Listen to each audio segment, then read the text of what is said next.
Alright, let's do another TNA DVD review. This time it is Slammiversary 2016. This was one of their pay-per-views they did last year. They only did two pay-per-views in 2016, this one and Bound for Glory. So on the cover we see Drew Galloway and Bobby Lashley, and then we have Jeff Hardy and Broken Matt Hardy. So this took place on June 12th, 2016. And we look at the side cover, and we look at the back. In the back, we have all the matches, and we got Michael Bennett and EC3. We open it up, and we just got the disc right here. You see the guys right here. This disc is very cheaply made, so when you put it in, there's no like fancy like menu or anything. It just goes right to the chapters, so you can select what match you want to watch. And then I don't think it's in HD because the quality is not that great. I don't know, it's cost cutting. You know, we know that TNA is in financial problems, but it's no special features or anything like that. You're just gonna get the pay-per-view. That's it. Takes place at the Impact Zone, and the commentators are Josh Matthews and the Pope. It feels like you're watching Impact. It doesn't feel like a pay-per-view. I don't know. I mean, I think maybe they should have done something. Maybe switch the color of the ropes or something, just so we know it's different. I mean, if you watch it, it just feels like you're watching Impact.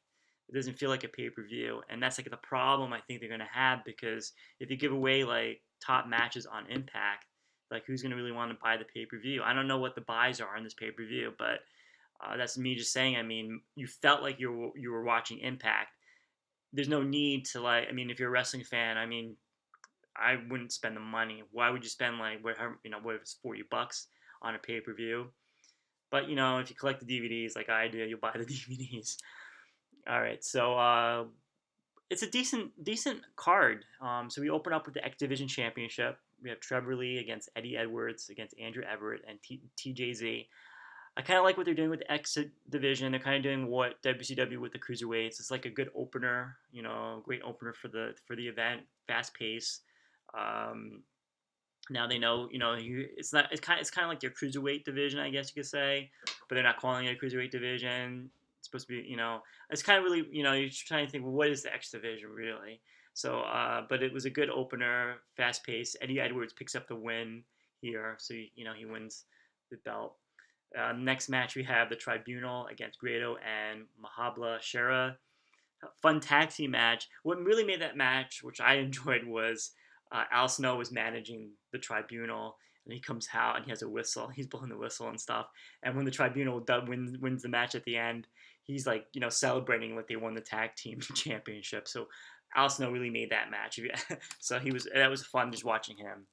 Then we have a triple threat match with the TNA Knockouts. Jade defending against Gail Kim and Sienna.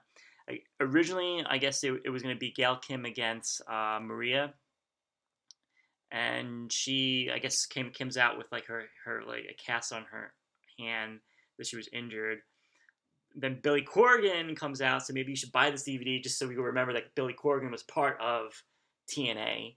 Comes out and he makes a triple threat match for the Knockouts title, and Sienna, I believe, wins that one.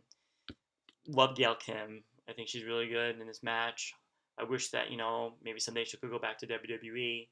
I know the reason why she left WWE was she didn't think they were concentrating more on the wrestling, and it was more like, the bras and panty matches. And now WWE is concentrating more on they're having the women's revolution. So I think she would really fit well, either in NXT, Raw, or SmackDown. More of SmackDown, I would think she would be better at. And then we have James Storm against Braxton Sutter. James Storm comes down and he does a promo about, this is the anniversary of TNA, and he was there from day one. He drops names like Kurt Angle and AJ Styles, and gets the cheers and stuff. James Storm. I wonder if James Storm regrets not staying with NXT. I don't know. I mean, I guess it's all with the money. If he's getting more money with TNA, then more power to him. Braxton Sutter's a new guy.